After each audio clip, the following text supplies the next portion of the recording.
ஆண்டவராய் இயேசு கிறிஸ்துவின் கிருபையுள்ள நாமத்திலே உங்கள் யாவருக்கும் அன்பின் ஸ்தோத்திரங்கள். இந்த நாளின் தியானத்திற்கு உங்களை தயவோடு அழைக்கிறோம். இன்றைய தியான பகுதி எரேமியா தீர்க்கதரிசன புஸ்தகம் 1 அதிகாரம் 11 முதல் 19 வசனங்கள். எரேமியா 1 11 முதல் 19. தியான வசனம் 19ஆம் வசனம். அவர்கள் உனக்கு விரோதமாக யுத்தம் பண்ணுவார்கள், ஆனாலும் உன்னை மேற்கொள்ள மாட்டார்கள். உன்னை ரட்சிக்கும்படிக்கு நான் உன்னுடனே இருக்கிறேன் என்று கர்த்தர் சொல்லுகிறார். உன்னை ரட்சிக்கும்படிக்கு நான் உன்னுடனே இருக்கிறேன் என்று சொல்லி கர்த்தர் சொல்லுகிறார். அருமையான தெய்வத்தின் பிள்ளைகளே, கடந்த நாளில் எரேமியாவுடைய அழைப்பை குறித்து நாம் பார்த்தோம். தேவன் அழைத்தார். தேவனுடைய சந்திப்பு, அழைப்புக்கு முன்பாக தேவனுடைய சந்திப்பு அங்கே நடைபெறுகிறதை நாம் பார்க்கிறோம். அந்த சந்திப்பு, தேவனுடைய சந்திப்பை பெற்றவர்கள் தேவனுடைய பணிக்கு அவர்கள் மிக அவசியமானவர்கள் என்பதை நாம் உணர்ந்தோம். உன்னையும் என்னையும் ஆண்டவர் சந்தித்தது உண்மை என்றால் நீயும் நானும் அவருடைய ஊழியக்காரர்கள், அவருடைய ஊழியர்கள், அவருடைய கட்டளையை சிறமேற்கொண்டு செய்ய வேண்டியவர்கள். அதற்காக நம்மை தெரிந்தெடுத்தார் என்று சொல்லி நாம் பார்க்கிறோம். தெய்வத்தினுடைய தெரிந்தெடுத்த ஆண்டவர் கருவிலே தெரிந்து கொண்டார், அபிஷேகித்தார். ஆகையினாலே எந்த சிறுவர் சிறுமிகளையும் அற்பமாக நாம் எண்ணக்கூடாது என்பதையும் நாம் தியானித்தோம். தேவன் அவனை பணிக்கு அமர்த்துகிறார், தேவ பணிக்கு அமர்த்துகிறார். பிரியமான கர்த்தருடைய பிள்ளைகளை, அழைத்தவர் சர்வ வல்லமுள்ள தேவன், அழைக்கப்பட்டவர் தேவனை சந்தித்தவர், தேவனுடைய உறவிலே இருப்பவர், தேவனுடைய ஐக்கியத்திலே இருப்பவர், தேவனுடைய வார்த்தைக்கு கீழ்ப்படுகிறவர். அழைப்பின் நோக்கம் என்ன? அனைவரும் ஆண்டவரை அறிய வேண்டும் என்பதுதான். அனைவரும் ஆண்டவருடைய பிள்ளைகளாக ஜீவிக்க வேண்டும் என்பதுதான். பிரியமான கர்த்தருடைய பிள்ளைகளை, தேவன் அவரை எரேமியாவை நியமித்தார். God appointed Jeremiah என்று நாம் சொல்லலாம். இங்கே appointed means gave, கொடுத்தார், கொடுப்பது. கர்த்தர் எப்பொழுதும் நமக்கு கொடுத்து கொண்டே இருக்கிறார். அவருடைய வெளியேறப்பெற்ற கிருபைகளை நமக்கு கொடுக்கிறார்.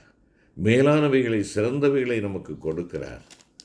பலமானவைகளை நமக்கு கொடுக்கிறார். இங்கே கர்த்தர் எரேமியாவை ஜனங்களுக்காக கொடுக்கிறார். தேவனுடைய ஊழியன் என்பவன், ஆண்டவரால் கொடுக்கப்பட்டவன், ஆண்டவருடைய ஜனங்களுக்கு போதிக்கும்படியாக, ஜனங்களை வழிநடத்தும்படியாக, வாழ்வில் என்ன சிதறல்கள் வந்தாலும், என்ன பலவீனங்கள் வந்தாலும், ஜீவனே போனாலும் ஆண்டவர் கொடுக்கிறார். அருமையான கர்த்தருடைய பிள்ளைகளை, அழைத்தவர் ஆண்டவர், அழைக்கப்பட்டவர் ஜெரேமியா. அழைப்பின் நோக்கம் சத்தியத்தை அறிந்த ஜனங்களாக மக்கள் மாறுவதற்கு சத்திய வார்த்தை, நான் சொல்லுகிற வார்த்தையை நீ அறிவி என்கின்றதான ஒரு தெய்வீக அழைப்பை நிறைவேற்றுகின்ற ஒரு நோக்கமாக இருந்தது. இன்னும் தொடர்ந்து நாம் பார்க்கின்ற பொழுது இந்த பகுதியிலே தேவனுடைய பிள்ளைகளை ஊக்குவிக்கின்ற தேவனை நாம் இங்கே பார்க்கிறோம். கர்த்தருடைய பிள்ளைகளை அல்லது தேவனுடைய ஊழியனை ஊக்குவிக்கின்ற தேவன், விழித்திருக்கும் ஆண்டவர் என்பதாக பார்க்கிறோம். 2 தரிசனங்களை இந்த பகுதி நாம் பார்க்கிறோம். 2 தரிசனங்களை இந்த பகுதியிலே நாம் வாசிக்கிறோம். 11 மற்றும் 12ஆம் வசனம் வாதுமை மரக்கிளை தரிசனம் இங்கே சொல்லப்படுகிறது. வாதுமை மரக்கிளை தரிசனம். ஆண்டவர் இயற்கையின் வழியாக தம்மை வெளிப்படுத்துகிற தேவன், இயற்கையின் மூலமாக தம்மை ஜனங்களுக்கு வெளிப்படுத்துகிறவராக இருக்கிறார். அதைத்தான் இங்கே வாதுமை மரக்கிளை என்பது அங்கே குறிப்பிடப்படுகிறது. வாதுமை மரம் என்பதற்கு விழிக்கும் மரம், எபிரேய பதத்துக்கு உரிய பொருளை நாம் எடுப்போம் என்றால் அது விழிக்கும் மரம், எப்பொழுதும் விழித்து கொண்டிருக்கின்ற மரம் என்பதாக பொருள். நீண்ட மாரி காலத்திற்கு பின்பாக இளவேனில் காலத்தில் இந்த மரமே முதலாவதாக விழித்து துளிர்விட ஆரம்பிக்கும். பிரியமான கர்த்தருடைய பிள்ளைகளே, இங்கே விழிப்போடு இருக்கும் ஒரு கர்த்தர் நமக்கு உண்டு என்பதை இந்த வார்த்தை நமக்கு சொல்லுகிறது. அதாவது இல்லாதவரும் ஒன்றும் அறியாதவருமாய் தோன்றும் கர்த்தர் உண்மையாகவே உயிருள்ளவரும் தம்முடைய வார்த்தையை நிறைவேற்றிட விழித்திருக்கிறவருமாயிருக்கிறார். எனக்கு அன்பான கர்த்தருடைய பிள்ளையே, தேவன் உன்னை காக்கிறவர் உறங்குவதும் இல்லை, தூங்குகிறதும் இல்லை. உன்னை காக்கிறவர் உறங்குகிறதும் இல்லை, தூங்குகிறதும் இல்லை. அவருக்கு ஆழ்ந்த நித்திரையோ சொற்பமான நித்திரையோ யாதொன்றும் கிடையாது. கண்ணிமை மூடுகிற நேரத்திலே பிசாசானவன் கொத்தி கொண்டு போய்விடக்கூடாதபடிக்கு அவர் எப்பொழுதும் தூங்காத கர்த்தராக, உறங்காத கர்த்தராக அவர் இருக்கிறார். ஆம், உன்னை அழைத்தவர் தான் கண் விழியைப் போல, கண்ணின் மணியைப் போல உன்னை பாதுகாக்கிறவராக இருக்கிறார்.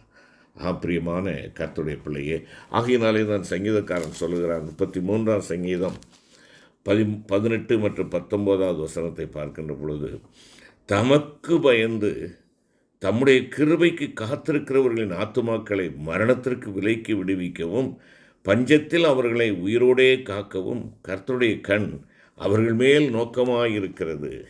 கர்த்தருடைய கண் அவர்கள் மேல் நோக்கமாயிருக்கிறது. எதற்காக? பஞ்சத்தில் அவர்களை உயிரோடு காக்க, தம்முடைய கிருபைக்கு காத்திருக்கிறவர்களின் ஆத்துமாக்களை மரணத்திற்கு விலைக்கு விடுவிக்க. ஆம், உன்னையும் என்னையும் விடுவிக்கும்படியாக தன்னை ஒப்பு கொடுத்தார். உனக்கும் எனக்கும் கிருபை அளிக்கும்படியாக அவர் இன்றும் ஜீவித்து கொண்டிருக்கிறார். உன்னை வாட்டி வதைக்கின்ற எந்த ஒரு சூழ்நிலையும் உன்னை அணுகிவிடக்கூடாது என்பதற்காக உன்னோடு கூட இருக்கிறவராக இருக்கிறார். அருமையான கர்த்தருடைய பிள்ளைகளே, இந்த விழித்திருக்கின்ற வாதுமை மரத்தை நாம் பார்க்கின்ற பொழுது 2 காரியங்கள் அங்கே நமக்கு தெளிவாக தெரியும். ஒன்று, எரேமியாவின் மூலம் சொல்லப்பட்ட தேவனுடைய வார்த்தை விரைவில் நிறைவேறும். 2வது, தேவன் ஜீவனுள்ளவராயிருந்து அவருடைய நோக்கம் நிறைவேறும்படியாக சரித்திரத்தை வழிநடத்துகிறவராக இருக்கிறார். பிரியமான கர்த்தருடைய பிள்ளை, ஆண்டவருடைய வார்த்தை நிறைவேறக்கூடிய ஒரு வார்த்தை. தேவனுடைய வார்த்தை வல்லமையுடையது. தேவனுடைய வார்த்தை ஒரு நாளும் வீணாக திரும்பி வருவதில்லை. அவர் சொன்ன காரியத்தை, அவர் என்ன நோக்கத்தோடு அந்த வார்த்தைகளை சொன்னாரோ அந்த காரியத்தை நிறைவேற்றி முடித்து வருகிறது என்று சொல்லி ஆண்டவருடைய வார்த்தை சொல்லுகிறது. என்னை கேட்டுக்கொண்டிருக்கிற அருமையான கர்த்தருடைய பிள்ளை, இந்த தேவனுடைய வார்த்தையை உனக்கு சொந்தமாக்கி கொண்டிருக்கிறாயா? உன் வாழ்க்கையிலே உனக்கு ஆண்டவருடைய வார்த்தை எனக்கு மதுரமாக இருக்கிறது என்று சொல்லி அதை உனக்கு சொந்தமாக்கி கொண்டு விரும்புகிறவனாக, உன் கால்களுக்கு தீபமும் பாதைக்கு வெளிச்சமுமாக இருக்கிற அந்த சத்திய வசனத்தை உனக்கு சொந்தமாக்கி கொண்டிருக்கிறாயா? அருமையான கர்த்தருடைய பிள்ளைகளே, வார்த்தை பிசகாதது, வார்த்தை வல்லமையுடையது, வார்த்தை ஜீவனை கொடுக்கக்கூடியதாக இருக்கிறது. ஆம், இங்கே ஆண்டவர் விழித்திருக்கிறார். விழிப்போடு இருந்து உன்னை பாதுகாக்கிற ஒரு தேவனாக இருக்கிறார். நீ கலங்காதே, நீ கலங்காதே. அவர் உயிருள்ளவராக இருக்கிறார். என்னாகமம் 17ஆம் அதிகாரம் முதல் 10 வசனங்களிலே வாதுமை பழங்களை கொடுத்த ஆரோனின் கோலை குறித்து நாம் பார்க்கின்றோம். அந்த லேவியின் கோத்திரத்தினுடைய கோலிலே ஆரோனுடைய பெயர் எழுதப்பட்டு அங்கே வைக்கப்படுகிறது. அருமையான கர்த்தருடைய பிள்ளைகளை, ஜீவனுள்ள ஆண்டவர் எவ்வளவு வல்லமையாய் காரியங்களை நடப்பிக்கிறார் என்பதை இது நமக்கு வெளிப்படுத்துகிறது. உடன்படிக்கை பெட்டியிலே வைக்கப்பட்ட இந்த கோல், அது எதை எனக்கும் உங்களுக்கு வெளிப்படுத்துகிறது? ஆண்டவர் ஜீவன் உள்ளவர். அந்த கோல் உயிரற்றதாக வைக்கப்படுகிறது. ஆண்டவர் ஜீவன் கொடுக்கிறார். உயிரற்ற எலும்புகளை உயிரோட்டமுடையவராக மாற்றுகிறார். அருமையான கர்த்தருடைய பிள்ளைகளே, இங்கே நாம் அதைத்தான் பார்க்கிறோம். அந்த கோல் வானத்தோடும் ஒட்டவில்லை, பூமியோடும் ஒட்டவில்லை.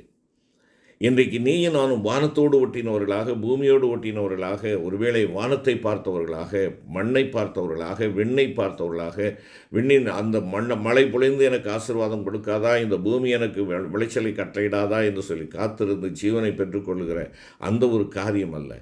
விண்ணையும் தொடவில்லை, மண்ணையும் தொடவில்லை, என் தேவன் உயிருள்ளவராக, உயிரோட்டமுடையவராக அந்த கோலை மாற்றுகிறார். நான் உன்னை வழிநடத்த தயாராக இருக்கிறேன். உன் வாழ்க்கையிலே புதிய அத்தியாயத்தை நான் கொடுக்கிறவராக இருக்கிறேன் என்று சொல்லி ஆண்டவர் உயிருள்ளவராய் இருக்கிறார். என் அன்புக்குரிய சகோதர சகோதரி, வாதுமை மரத்தின் கோலானது தேவனுடைய வல்லமையை விளக்குகிறதாக இருக்கிறது. தேவனுடைய ஜீவனுள்ள செயலாற்றலை விளக்கக்கூடியதாக இருக்கிறது. இது அது மாத்திரமல்ல, சீக்கிரமாய் நிறைவேறப் போகின்ற ஆண்டவருடைய அந்த தீர்க்க தரிசனத்திற்கு அடையாளமாக இருக்கிறது என்பதையும் நீங்களும் நானும் மறந்து போகக்கூடாது. அருமையான கர்த்தருடைய பிள்ளைகளே, இங்கே வாதுமை மரத்தின் கிளையை ஆண்டவர் காண்பிக்கிறார். உங்களுக்கும் எனக்கும் எத்தனையோ இயற்கையை ஆண்டவர் நமக்கு முன்பாக காட்டுகிறார். இயற்கையெல்லாம் தேவனை மகிமைப்படுத்துகின்றன. நீயும் நானும் தேவனை துதிக்காதவர்களாக, தூங்குகிறவர்களாய் காணப்படுகிறோம். இயற்கை ஆண்டவர் எதிர்பார்த்த கனிகளை கொடுக்கிறது. என்னென்ன காரியங்களை ஆண்டவருக்காக நிறைவேற்ற வேண்டும் என்று சொல்லி தேவன் அவைகளை வைத்தாரோ அந்த நோக்கத்தை அவைகள் நிறைவேற்றுகின்றன. ஆனால் ஜீவனுள்ள பிள்ளைகளாகி நீங்களும் நானும் ஜீவனுள்ள தேவனை வெளிப்படுத்துகிறவர்களாக காணப்படுகிறோமா? வானங்கள் தேவனுடைய மகிமையை வெளிப்படுத்துகிறது. சங்கீதம் 19 அதைத்தானே சொல்லுகிறது. என்னை கேட்டுக்கொண்டிருக்க அருமையான சகோதர சகோதரியே, உன்னிலே என்னிலே ஆண்டவர் எதிர்பார்க்கின்ற காரியங்களை நிறைவேற்றுவதற்கு நாம் நம்மை அர்ப்பணித்திருக்கிறோமா? ஜீவனுள்ள தேவனுடைய கரத்திலே கொடுப்போம். அவர் உங்களையும் என்னையும் உயிரோட்டமுள்ளவர்களாக மாற்றுவார். ஆண்டவருடைய வல்லமை நாம் அறிந்து கொள்ள முடியும். ஆண்டவருடைய மகத்துவத்திற்கு நீங்களும் நான் சாட்சிகளாக இருக்க ஆண்டவர் விரும்புகிறார். செபிப்போம். கிருபை நிறைந்த ஆண்டவரே, வல்லமையின் தேவனே, உம்மால் முடியாத காரியம் ஒன்றுமில்லையப்பா. ஆண்டவரே, உம்மை சார்ந்திருக்கிற உம்முடைய பிள்ளைகளாக எங்களுக்கு சகலவற்றையும் நேர்த்தியாய் கொடுக்கிறவராக இருக்கிறேன். துளித்த ஆரோனின் கோலை போல ஆண்டவரே, எங்களுடைய வாழ்க்கை ஜீவனுள்ள தேவனால் உயிர்ப்பிக்கப்பட்டதாகவும், ஆண்டவரே, நாங்கள் விண்ணையும் மண்ணையும் தொட்டு அவைகளின் மூலமாய் நாங்கள் ஆசீர்வாதத்தை பெற்றுக்கொண்டவர்கள் என்பதை நாங்கள் ஆண்டவரை வெளிப்படுத்துகிறவர்களாய் அல்லாது, எங்கள் ஆண்டவராகி கர்த்தரிலே நாங்கள் சாய்ந்து பலன் கொண்டு அவரையே நம்பியிருக்கிறோம் என்பதை இந்த உலகத்திற்கு நாங்கள் வெளிப்படுத்தி காட்டவும் தேவரீர் எனக்கும் எங்களுக்கும் கிருபை தாரும். எங்கள் ஆண்டவர் இயேசு கிறிஸ்து மூலம் வேண்டிக் கொள்கிறோம் நல்ல பிதாவே. ஆமென்.